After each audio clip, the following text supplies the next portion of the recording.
आवाज़ India TV में आपका स्वागत है। मैं हूं अमन कामले। आज हम बहस कर रहे हैं, चर्चा कर रहे हैं कि जिस तरह से महाराष्ट्र में एनसीपी दो खेमों में बट गई है, एक शरद पवार का खेमा, दूसरा अजित पवार का खेमा।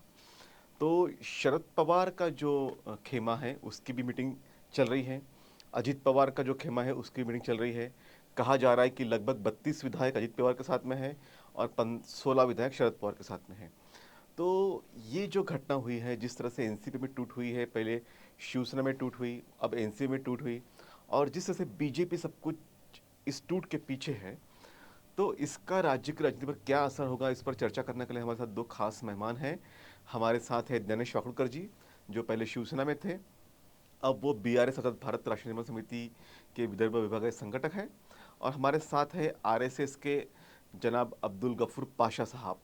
अब्दुल गफूर पाशा जी ये आरएसएस के प्रदेशाध्यक्ष हैं। ये आरएसएस जो है वो आरएसएस नहीं है मोहन भागवत वाली, ये जो है रजिस्टर्ड आरएसएस है, और जिसके राष्ट्रीय अध्यक्ष जनार्दन मून हैं। तो बहरहाल हम अब जो चर्चा कर रहे हैं, मैं सबसे पहले हमारे ज्ञानेश वाकड़कर जी से एक सवाल करूंगा कि दानिश जी, महाराष्ट्र में ये जो बगावत हुई है, इसे क्या कहेंगे? गद्दारी कहेंगे या ब्लैकमेलिंग कहेंगे? नमस्कार। तो महाराष्ट्र में बगावत ये जो कुछ हुआ है पॉलिटिकली, तो इसको बगावत कहने के बजाय अगर हम गद्दारी कहें तो बहुत अच्छा है। ये दहशत है। 1914 से इस देश में दहशत का पॉलिटिक्स शुरू हो गया है। नरेंद्र मोदी जी हो, अमित शाह जी हो, ब्लैकमेलिंग और दहशत, ये दो चीज़ें, दो शस्त्र उनके पास में है और वही वो इस्तेमाल करते हैं। लोगों के घर तोड़ना ये तो ठीक है, डाकुओं का काम ही होता है, घर तोड़े जा सकते हैं मगर बनाए भी जा सकते हैं। ये भूल गए शायद ये लोग। घर तोड़ेंगे, जितनी बार तोड़ेंगे उतनी बार बनाए जाएंगे, मगर जब डाकुओं का अड्डा अगर उद्ध्वस्त होने को आया है तो फिर से नहीं जुड़ सकता। ये उन लोगों ने समझ लेना चाहिए। इस देश में बाबा साहब ने जो हमें संविधान दिया है, जनतंत्र दिया है, उसी को तहस नहस करने के लिए ये लोग जो हम अलग अलग लोगों के घर तोड़ रहे हैं और हम लोगों पे हमले कर रहे हैं, जनतंत्र पे हमले कर रहे हैं, तो जनता बर्दाश्त नहीं करेगी। और इसलिए मुझे लगता है कि इनका जो मोदी शाह जी की राजनीति है ज़्यादा दिन चलेगी नहीं। ये 24 ही इनके लिए आखिरी दिन हो सकता है। ज्ञानेश जी, बिल्कुल सही बात आपने कही। मेरा अगला सवाल ये है कि अब राज्य की राजनीति का भविष्य क्या होगा? सीबीआई ईडी का दबाव तो काम कर ही रहा है। ये सीधी सीधी अगर स्पष्ट शब्द में बोला जाए तो भाजपा की या मोदी शाह की ब्लैकमेलिंग की पॉलिटिक्स है ये। सीधी बातों में, कोई इधर लाग लग पेट की बातें करने में कोई मतलब नहीं है। जनतंत्र की बात है, जनता की बात है। देश खतरे में है, जनतंत्र खतरे में है, हमारा संविधान खतरे में है, हर इंसान खतरे में है। जिसका इंसानियत पे भरोसा है, जिसका जनतंत्र पे भरोसा है, जो इस देश की माटी से प्यार करता है, जो इस देश की मानवता से प्यार करता है, उस सब का भविष्य खतरे में है। और इसीलिए सीधा बोलो, सीधा बोलना होगा। ये कुछ भी कहेंगे, इधर बाहर जाएंगे, विदेशों में जाएंगे, बुद्ध की बात करेंगे, गांधी की बात करेंगे, और यहाँ आएंगे तो बुद्ध को भी मरवाएंगे और गांधी को भी मरवाएंगे। बाबा साहब का नाम लेंगे, बाबा साहब के उसूलों के खिलाफ काम करेंगे, शिवाजी महाराज का नाम लेंगे, जिजाऊ का अपमान करने वाले लोगों को पुरस्कृत करेंगे। ये दोगली नीति इन लोगों की है। तो हम लोगों को लड़ाई लड़नी होगी। इन पे भरोसा करने का, मोदी शाह पे भरोसा करने का, संघ पे, बीजेपी पे, किसी भी कीमत पे कोई भी दूसरा चेहरा आ जाए तो भी इन पर भरोसा करने का कोई सवाल ही नहीं उठता। जो इन पर भरोसा करेंगे, फिर अजीत दादा हो, फिर शिंदे हो, इनका क्या होता है, कचरे में कूड़े में फेंक दिया जाएगा। अरे जो अडवाणी के नहीं हुए, जो मुरली मनोहर जोशी के नहीं हुए, मोदी साहब, जिन अडवाणी ने इनको बचाया था, जो दंगों का आरोप इनके बारे में या संशय था गुजरात में, तो अडवाणी ने बचाया, अडवाणी जी ने बचाया। उन अडवाणी जी की क्या हालत कर दी। पहले उनको गुरु मानते थे और अब उनको कहाँ डाल दिया है, कचरे की कुंडी में। तो ये लोग किसी के नहीं होते हैं। ना ये संघ के होंगे, ना ये भागवत के होंगे, ना गडकरी को तो उन्होंने किनारे कर ही दिया है। और देवेंद्र फडणवीस के साथियों को मैं कहना चाहूँगा, नागपुर से बैठकर मैं बात कर रहा हूँ, उन्हीं के एरिया से बात कर रहा हूँ कि आपके फडणवीस का भी हाल कितना बुरा होता है। देखिए अभी कहाँ से चीफ मिनिस्टर की बात हो गई, फिर ऐन समय पे उनको डिप्टी सीएम की शपथ लेने के लिए कहा, वो हीरो बनने की कोशिश कर रहे थे कि नहीं मैं शपथ नहीं लूंगा, फिर ऑर्डर आ गया कि फिर करना, रोए थे फडणवीस। अभी तो डिप्टी सीएम से और उनका पार्टनर आ गया है, और वो भी दबंग पार्टनर है। तो ये तो कहाँ बह जाएंगे फिर। अजीत दादा का तो है कि धरन में पानी नहीं है तो क्या कर सकते हैं, तो अजीत दादा का जो नल है ना, उसके प्रवाह में शायद अभी फडणवीस बह जाएंगे। कहने का मतलब मेरा ये कि ये किसी को नहीं छोड़ेंगे, मोदी शाह किसी को नहीं छोड़ेंगे। इसीलिए 24 की लड़ाई में किसी भी हालत में, किसी भी कीमत में सभी पार्टियों का और सभी इंसानियत पे भरोसा करने वाले लोगों के लिए मेरा आह्वान है, नम्र निवेदन है कि इनको हटाओ। देश बचाओ, जनता को बचाओ। जनता बचेगी, जनतंत्र बचेगा, देश बचेगा, समाज बचेगा तो हम बचेंगे, हमारी फैमिली। और इसीलिए इनके साथ जाने वाले पॉलिटिकल लोग जो भी है वो खुदकशी कर रहे हैं और समाज के साथ में भी धोखाधड़ी कर रहे हैं, गद्दारी कर रहे हैं। इसलिए इनको इतिहास कभी माफ नहीं करेगा। अब मैं अब्दुल गफूर पाशा साहब के पास आता हूँ। अब्दुल गफूर जी, जिस तरह से कहा जाता है कि आरएसएस का भी इसमें रोल है इस सरकार को स्थापित करने में, ये भी कहा जाता है कि आरएसएस का अपोज है अजित पवार को सीएम बनाने के लिए, तो वो तो आरएसएस अलग है। आपकी आरएसएस की क्या भूमिका है? महाराष्ट्र में जो आज राजनीतिक उथल पुथल शुरू है, इसमें जो सबसे बड़ी जो आज हम देख रहे हैं कि महाराष्ट्र के अंदर राष्ट्रवादी कांग्रेस का भारतीय जनता पार्टी और शिवसेना शिंदे गुट के साथ में सरकार में शामिल होना। महाराष्ट्र में ये जो तमाम प्रक्रियाएं हो रही है, बेसिकली बीजेपी आरएसएस की जो एक नीति के तहत में ये तमाम चीज़ें हो रही है। इसमें सबसे बड़ी चीज़ जो है कि आरएसएस चाहती है, क्योंकि महाराष्ट्र अपने आप में एक बहुत बड़ी ताकत के रूप में देश में स्थापित है, इसमें बीजेपी की तरफ से उन्होंने बीजेपी को सामने फ्रंट में लाकर यहाँ पर विपक्षी जो नेताएं हैं, जितने भी विपक्षी दल हैं, इनको कमज़ोर करके एक बड़ी ताकत के रूप में बीजेपी को स्थापित करने की जो उनकी सोची समझी साजिश है, उसको उन्होंने आज अमल में लाया है। शरद पवार जो अपने आप में एक ताकतवर हस्ती मानी जाती थी पूरे देश में, उनके ही ग्रुप को तोड़कर उन्होंने ये साबित कर दिया कि इस देश में अब कोई भी ताकतवर पर्सनालिटी बची नहीं है।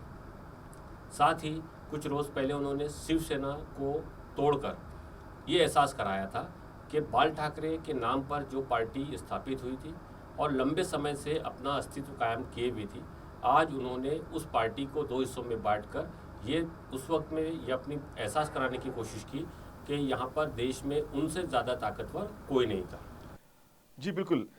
मैं दानिश जी के पास जाता हूँ। मैं ये जानना चाहता हूँ कि जिस तरह से ये राजनीति की नैतिकता समाप्त हो रही है, राज ठाकरे ने भी ये कहा कि ये जो कुछ हुआ है समझ में नहीं आ रहा क्या हो रहा है, कैरम का जो बोर्ड है पूरी तरह से फिसल गया है। तो अब ये जो राजनीति की नैतिकता है, इस पे सुप्रीम कोर्ट क्या फैसला लेगा? क्या सुप्रीम कोर्ट इस मामले में कुछ हस्तक्षेप कर सकता है? क्या सही जजमेंट दे सकता है? क्योंकि एंटी डिफेक्शन लॉ काफी स्ट्रांग है, इसके बावजूद भी पहले शिवसेना शिंदे गुट टूट गया और अभी एनसीपी का अजित पवार खेमा टूट गया। क्या कहेंगे आप? हाँ, सरकार बच पाएगी या नहीं पाएगी, नैतिकता के आधार पे अगर देखा जाए तो ये सरकार अस्तित्व में है ही नहीं है। ये अवैध कब्जा जिसे बोल सकते हैं जनतंत्र पे फिर से और सरकार पे। ये अगर सही तरीके से कोई अगर जज ईमानदारी से अगर सुप्रीम कोर्ट अगर इस पे सुनवाई करे तो सारे के सारे अवैध करार दिए जाएंगे, सारे के सारे जनतंत्र विरोधी करार दिए जाएंगे और छुपा क्या बोलते हैं उसको, हुकुमशाही, इस तरीके का ये सब आतंकवादी हमला है जनतंत्र पे। मगर और इसलिए क्या कंफ्यूज करना चाहते हैं इन लोगों की रणनीति क्या, इनके पास नैतिक कोई आधार नहीं है, भाजपा के पास में कोई नैतिक आधार नहीं है और इसलिए क्या करते, कंफ्यूज करना चाहते, इसको तोड़ो उसको तोड़ो, इधर भाग गए उधर भाग गए। जैसे चोर आते हैं जेब कट आते हैं ना, तो उनका भी स्टाइल यही होता है कि जेब काटने वाला अलग होता है, वो भागने वाला अलग होता है, अरे पकड़ो पकड़ो को बोलने वाला अलग होता है, और कोई सही चोर के पास में सही चोर के पास पहुंच जाए तो उसको बीच में अपनी बात शुरू करके उसको मिसगाइड करने वाला भी एक होता है। तो ये भारतीय जनता पार्टी का जनतंत्र को कमजोर करने का एक तरीका है। और इसीलिए विधानसभा अध्यक्ष ने सबसे बड़ी बात तो ये है कि 36 लोगों की सिग्नेचर चाहिए थी। शिवसेना को तोड़ने के लिए 36 लोगों की सिग्नेचर चाहिए थी। 30 लोगों ने पहली कुछ एप्लीकेशन दी है अध्यक्ष के पास में, और उसी के आधार पे कुछ न बोले हुए इनको डिस्क्वालीफाई किया जा सकता है। ये फैक्ट है। मगर ये इधर पूछो उधर पूछो, ये करो वो करो, तारीखें दे दो, ये सब नौटंकी चल रही। और ये अवैध सरकार नहीं घोषित करेंगे, और ये जो डिस्क्वालीफिकेशन वगैरह वाला कुछ नहीं होगा। मुझे जहाँ तक मेरा ख्याल है ये आने वाले लोकसभा चुनाव तक ऐसे ही खींचते जाएंगे। यहाँ पे कुछ हो भी जाता है तो और कुछ एक आधी एप्लीकेशन लगा देंगे और फिर वो शुरू हो जाएगा। सरकार चलती रहेंगी, क्योंकि सब ऊपर से नीचे तक सब चोरों का राज है, क्या करें। एक बात आज की मीटिंग से भी साफ हुई है कि सुप्रिया सुले के नेतृत्व के बारे में सवाल उठाए गए। अजित पवार ने भी काफ़ी सवाल किए, और जो एक रस्साकशी थी सुप्रिया सुले में और अजित पवार में, वो सामने आई। अजित पवार ने खुल के बात कही कि मैं किसी के पेट से जन्मा नहीं, ये मेरा कोई गुनाह नहीं है। जावेद पाशा जी, आप इस पर क्या कहना चाहोगे? शिवसेना का और उद्धव ठाकरे गुट, शिवसेना शिंदे गुट का ऑलरेडी कोर्ट में इस बात को लेकर कानूनी प्रक्रिया चालू है कि जो आमदारों ने शिवसेना से अलग होकर उनको वोटिंग किया है वो वैध है या अवैध है। ये तमाम जो चीज़ें हैं, विधानसभा अध्यक्ष को इसका फैसला लेना था। विधानसभा अध्यक्ष ने पूरा साल भर से इस प्रक्रिया को आगे खींचते खींचते आज इस मुकाम पे लाया कि अब राष्ट्रवादी का समर्थन मिलने के बाद में अब इस पूरे प्रक्रिया का कोई अस्तित्व नहीं बचेगा, क्योंकि कहीं ना कहीं जो चीज़ें बीजेपी को ताकत के रूप में चाहिए थी उन्होंने राष्ट्रवादी को अपने साथ में लेकर वो हासिल किया हुआ है। अब शरद पवार का ये कहना कि जिन लोगों ने 9 लोगों ने शपथ ली है मंत्री पद की, उनके खिलाफ में वो कोर्ट जाएंगे या बाकी चीज़ें होंगी। अब हमको समझना होगा कि अजित पवार आज अपने ग्रुप के साथ में जिस पार्टी के साथ गए हैं, कुछ रोज़ पहले शरद पवार का एक इस्तीफा देने का एपिसोड हुआ महाराष्ट्र में। यही लोग थे जिन्होंने शरद पवार को अध्यक्ष पद के इस्तीफे से रोका। आज उसके बाद में शरद पवार ने नई टीम बनाई जिसमें प्रफुल्ल पटेल, सुप्रिया सुले को उन्होंने कार्यकारी राष्ट्रीय अध्यक्ष बनाया। अब प्रश्न ये उठता है कि अजित पवार के साथ में प्रफुल्ल पटेल उस ग्रुप में क्यों गए। कहीं ना कहीं आपको थोड़ा सा पीछे जाके देखनी होगी कि शिवसेना का जो एक टाइम पर पार्टीशन हुआ था उद्धव ठाकरे और बाल ठाकरे के रूप में, उद्धव ठाकरे कार्यकारी अध्यक्ष बने थे शिवसेना के, राज ठाकरे नाराज होकर अपनी MNS बनाया था उन्होंने। वही प्रकरण आज शरद पवार के परिवार में हुआ है। सुप्रिया सुले को राष्ट्रीय अध्यक्ष बनाने से अजित पवार को अपना राजनीतिक अस्तित्व खतरे में नजर आने लगा, और साथ में प्रफुल्ल पटेल जो लंबे समय से शरद पवार के करीबी रहे हैं, उन्हें भी लगने लगा कि भले ही उन्हें कार्यकारी राष्ट्रीय अध्यक्ष पद मिला ज़रूर है, लेकिन कहीं ना कहीं सुप्रिया सुले की जो कद है वो पार्टी में बड़ा किया गया। और यही नाराज़गी का नतीजा है कि आज उन्होंने बगावत करके शरद पवार को ये एहसास करा दिया कि हम किसी भी कीमत पे सुप्रिया सुले के नेतृत्व को एक्सेप्ट नहीं करेंगे।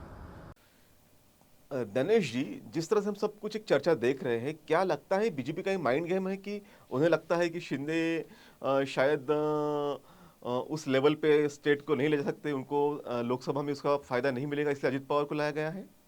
क्वालिफाई तो हो सकते हैं, इसमें कोई शक नहीं। कानून अगर जिंदा है तो ये डिस्क्वालिफिकेशन का मामला स्पष्ट रूप से बनता है, इसमें कोई शक नहीं। यही कानून अगर जिंदा होता तो शिंदे खुद डिस्क्वालीफाई हो जाते, इसमें कोई शक नहीं है। मगर कानून जिंदा नहीं है, या कानून कोमा में चला गया है, या कानून को किडनैप कर दिया गया है, या कानून के नाम पर कोई और आदमी रखेल बन गया है सत्ताधारियों की। और इसीलिए ऐसे सिचुएशन में राष्ट्रवादी के शरद पवार जी को क्या न्याय मिलेगा ये तो कोई बोल नहीं सकते, कोई बता नहीं सकता, और बताने का कानून की बात तो अभी चल ही नहीं रही है। इसीलिए फिर भी ये तो मैंने वही बोला कि भाई ये कंफ्यूज करते जाएंगे, वीक करते जाएंगे, ये माइंड गेम है उनका कि अरे देखो, अरे क्या कांग्रेस शिवसेना को तोड़ दिया हमने, अब राष्ट्रवादी को तोड़ दिया, अब कांग्रेस को भी तोड़ देंगे और कुछ बचेगा नहीं। मगर एक बात मैं आपको एक असली बात बताता हूँ, सही बात बताता हूँ। यही पिछले चुनाव के 19 के चुनाव के पहले की बात है। मेरी एक राष्ट्रवादी के बड़े नेता के साथ हमेशा रहने वाला बड़ा, मतलब उनका खास आदमी, उसके साथ में बात हो गई एक प्रोग्राम में। तो मैंने उनको पूछा, मैं भी गेस्ट था, वो भी गेस्ट थे, तो मैंने उनको पूछा कि आपको क्या लगता है कि राष्ट्रवादी के कितने आएंगे, कितने सीटें, सॉरी मैंने ये पूछा था कि कितने सीटें आएंगी विधानसभा में। वो बोले सर अब 40-45 आएंगी। तो मैंने बोला 40-45 राष्ट्रवादी की आएंगी तो फिर कांग्रेस की कितने आएगी? तो वो क्या बोल रहा था कि सर 40-45 राष्ट्रवादी की नहीं, कांग्रेस और राष्ट्रवादी मिलाकर 40-45 आएंगे। देखिए कितने डिमोरलाइज हो गए थे, क्योंकि सब राष्ट्रवादी के लोग भाग गए थे, कांग्रेस के भी कई लोग भाग गए थे ये 19 के चुनाव के पहले, विधानसभा के पहले।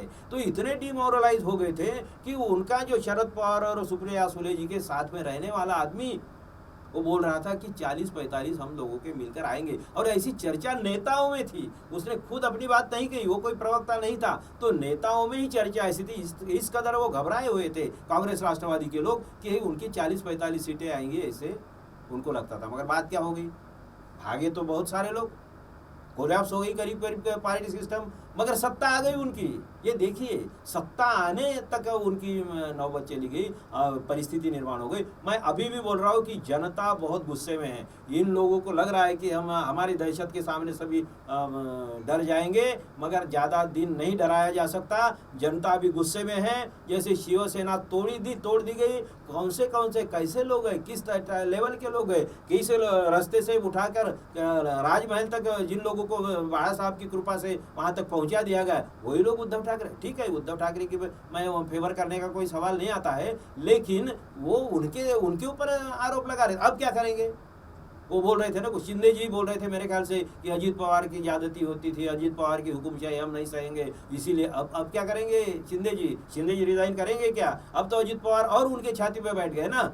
तो कहने का मतलब क्या है कि भाई खुद के मन में ही अगर बेईमानी हो, खुद के मन में ही अगर गलत चीज़ें हैं, तो फिर मोहल्ले को दोष देने का काम करने में कोई मतलब नहीं। मगर ये तो लोग करेंगे, क्योंकि जिनका कोई पॉलिटिकल चरित्र नहीं है वो लोग कुछ भी कर सकते हैं और पैसे के लिए, स्वार्थ के लिए कहीं पे भी जा सकते हैं। पाशा जी, आपको क्या लगता है कि शिंदे के मन में डर है? लोगों को आज इतने डर के यानी इस तरह से कदम उठाने के लिए मजबूरी क्यों होना पड़ा? अजित पवार बार बार क्यों बीजेपी के साथ जाके शपथ ग्रहण करके वापस आते हैं? सवाल है कि कहीं ना कहीं सीबीआई या ईडी का डर है। अब प्रश्न ये उठता है कि इनको सीबीआई और ईडी से डरने की ज़रूरत क्या है? अगर ये ईमानदार है तो इनको किसी भी सरकारी तंत्र से डरने की ज़रूरत नहीं है। लेकिन अगर हम इतिहास देखते हैं कि आमदार बनने से पहले वो आदमी या तो ऑटो चलाता है या तो वो छोटी मोटी कोई दुकानदारी करता है। 20 साल आमदार रहने पर वो 20,000 करोड़ का मालिक बन जाता है। अब राजनीति कोई ऐसा बिजनेस तो है नहीं कि आपने तमाम धंधे में पैसा लगा दिया और रातों रात पैसा डबल टिबल हो गया। समाज सेवा है। अगर समाज सेवा से 1,000 करोड़ के साल यानी 1 साल की इनकम है तो यकीनी तौर पे पूरे देश ने राजनीति करनी चाहिए। आज ये लोग इसलिए डरे हुए हैं क्योंकि इनके जो गैर कानूनी पैसे जो इनके पास जमा है और इनको लगता है कि अगर आज ये सत्ताधारियों के साथ में नहीं गए तो यकीनी तौर पे आने वाले समय में इनके बच्चों को इसका हिसाब किताब देना पड़ेगा। और यही डर की वजह से इन्होंने अपने स्वाभिमान से, अपने तमाम चीज़ों से समझौता करके सत्ताधारियों के साथ में जाने की हिम्मत कर गए। अब बीजेपी, अमित शाह, मोदी, इन लोगों ने शिंदे और फडणवीस की सरकार बनवाई। आप समझिए बीजेपी की ताकत इस राज्य में कभी भी बहुत ज़्यादा नहीं रही और आज भी नहीं है। अगर बीजेपी के पास में 105 सीटें मौजूद हैं तो उसका सबसे बड़ा श्रेय जाता है शिवसेना को। अगर शिवसेना बीजेपी अलग अलग लड़ते तो परिस्थितियाँ वही होती। इन लोगों के पास में 25, 50, 55 60 इससे ज़्यादा सीटें नहीं होती। हर पार्टी का अस्तित्व यहाँ पर यानी 50-55 के ऊपर कभी नहीं रहा। सिर्फ बीजेपी को पता है कि शिंदे भले ही ज़रूरत के लिए आमदार बने हुए थे, शिवसेना के एग्जिस्टिंग आमदार थे, उन्होंने 40 आमदारों को लेकर हमारे पास आ गए, लेकिन आने वाला चुनाव शिंदे के भरोसे ये कभी भी इस राज्य में सत्ता स्थापित नहीं कर पाएंगे। इसीलिए इन्होंने सबसे पहले आज उन्होंने उन लोगों को ख़त्म करने की कोशिश की जो कहीं ना कहीं इनके लिए खतरा बन सकते थे। आज इसका सीधा सीधा असर आप देख पाओगे कि भविष्य में ये परिस्थितियां बनेंगी कि उद्धव ठाकरे और राज ठाकरे एक साथ एकत्रित आकर एक बड़ी शक्ति के रूप में इस राज्य में अपनी ताकत दिखाएंगे। कांग्रेस अपने अस्तित्व की लड़ाई शुरू से लड़ रही है, अब आज भी लड़ रही है और भविष्य में भी लड़ते रहेंगी। रहेगी बात राष्ट्रवादी की, तो आप समझ लीजिए जिस तरह से शरद पवार ने कभी किसी की सरकार बदलने के लिए उनके ही साथ रहकर सत्ता को पलटाया था, कांग्रेस के साथ रहकर एक छोटे से इशू पे अगर शरद पवार ने कांग्रेस पार्टी से अलग होकर अपना अस्तित्व कायम करने की कोशिश की, तो आज अजित पवार ने वही चीज़ को रिपीट करके, मुझे नहीं लगता कि महाराष्ट्र में कोई नई चीज़ की है। जो काम पहले भी हो रहा था आज भी हो रहा है। आने वाले समय में आज जो परिस्थितियां बन रही है इसका सीधा सीधा फ़ायदा आरएसएस और उसके द्वारा प्रणीत बीजेपी को सीधा सीधा पहुंचने वाला है। क्योंकि आज तक का इतिहास है कि अगर आप देखिए कि कभी जब भी यहाँ चुनाव होते हैं तो एक बड़ी संख्या वाला जो गुट होता है उसका कैंडिडेट कभी चुन के नहीं आता, छोटी संख्या वाला गुट चुन के आता है। उदाहरण के रूप में 1,20,000 वोट होते हैं हमारे पास में, 1,20,000 में 1 लाख वोट होते हैं दलित समाज के और 20,000 वोट होते हैं एक दूसरे समाज के। एक 20,000 की संख्या वाला आदमी चुन के आता है क्योंकि वो अकेला खड़ा होता है। दलितों की अगर संख्या बल के हिसाब से देखो तो 1 लाख के वोटिंग में उनके 10 कैंडिडेट खड़े होते हैं, सबको 10-10 हज़ार वोट मिलते हैं, 20,000 वोट लेने वाला चुन के आता है। तो ये परिस्थिति महाराष्ट्र की हमेशा रही है और आज महाराष्ट्र उसी षड्यंत्र का शिकार हुआ है जो लंबे समय से बीजेपी और आरएसएस करने की कोशिश कर रहे थे। जी बिल्कुल। अब अंतिम सवाल पे जाते हैं और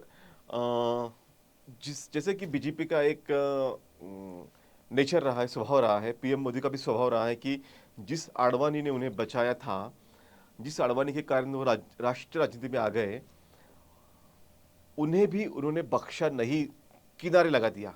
तो क्या शिंदे गट को और अजित पवार के गट को मोदी, शाह, फडणवीस मिलकर किनारा लगाएंगे? नहीं, ये तो जीत का सवाल ही नहीं। ये 100 तो छोड़िए, मैं बोलता हूँ 50-60 तक अगर ना निपट जाए, ये सब मिला के ना, ये फिगर आप ध्यान में रखना, ये 50-60 के आजू बाजू में निपट जाएंगे और बड़े पैमाने पे जनता में विद्रोह है, नई फसल आएगी। ये तो मैं समझ रहा हूँ कि नेताओं की नई फसल आएगी। युवा पीढ़ी के लिए बहुत अच्छा चांस है, हर पार्टी के युवा पीढ़ी को बहुत अच्छा चांस है, शिवसेना के, राष्ट्रवादी के। हमारे साथ में तो अभी देखिए कि हमारे साथ में बीआरएस का हम काम कर रहे हैं। बीआरएस में इतने लोग, बीजेपी के लोग टूट रहे, कांग्रेस के लोग टूट रहे, राष्ट्रवादी के लोग टूट रहे, शिवसेना के लोग टूट रहे, शिंदे सेना के लोग टूट रहे, हर जगह से लोग हमारे पास में आ रहे। तो मैं ये बोल रहा हूँ कि ये जनतंत्र के लिए एक जो होता है ना, कभी कभी एक बहुत बड़ा भूकंप हो जाता है और भूकंप के बाद में नई निर्मित हो जाती है। पृथ्वी की निर्मित भी भूकंप से या बड़ी इससे हो गई है, मतलब ये बहुत बड़ा हादसा हो। और इसीलिए ये जनतंत्र के लिए, नई फसल के लिए बहुत अच्छा मौका है। ये तो बर्बाद कर नहीं पाएंगे, करने की कोशिश कर रहे हैं, मगर नई राजनीति, नया नेतृत्व, और जैसे कि हम अब धर्म आधारित राजनीति नहीं चलेंगे, अब नहीं चलनी चाहिए, क्योंकि जाति धर्म के नाम पर क्या इसको लड़ाएंगे, उसको लड़ाएंगे, ये उसको गाली देंगे, वो उसको गाली देंगे, ये सब बकवास है। और इसलिए हम जो बोलते हैं कि अब की बार किसान सरकार, अब किसानों की सरकार आएगी। अब गाँव से नई लड़ाई शुरू कर दी है हमने, गाँव लाखों मेंबर्स आ रहे, लोग साथ में आ रहे, तो इसलिए गाँव की लड़ाई शुरू हो गई है, आम जनता की लड़ाई शुरू हो गई है। अब ऊपर में बैठे हुए 5 स्टार होटल में बैठे हुए नेताओं की लड़ाई जो है ना, वहाँ से उठा के ये लड़ाई गाँव में जानी चाहिए। और गाँव की जनता इसमें जब शामिल हो जाएगी तो पूरा चित्र बदल जाएगा, पूरा जनतंत्र नए सिरे से कायम होगा। इस पर मुझे कोई 100% मेरा विश्वास है, इसमें कोई शक होने का कोई सवाल ही नहीं होता। हमारा जनतंत्र मजबूत है। हमारी नींव जैसे तुकाराम महाराज, तुकडोजी महाराज, गाडगे महाराज, संत कबीर, इन संतों की विचारधारा पे समाज चलता है। और इसीलिए फुले शाह अम्बेडकर वाली जो विचारधारा है राजनीतिक, उस पर चलता है। तो ये तो कभी हार नहीं सकते। हाँ, थोड़ा बहुत हम भटक गए थे, इसलिए थोड़ा सा हमें पीछे 2 कदम पीछे लेना पड़ा, मगर जीत हमारी होगी, जनतंत्र की होगी, इस देश की होगी, इस जनता की होगी। तो ये चर्चा थी और आपने देखा कि किस तरह से दोनों जो हमारे पैनलिस्ट थे उन्होंने काफ़ी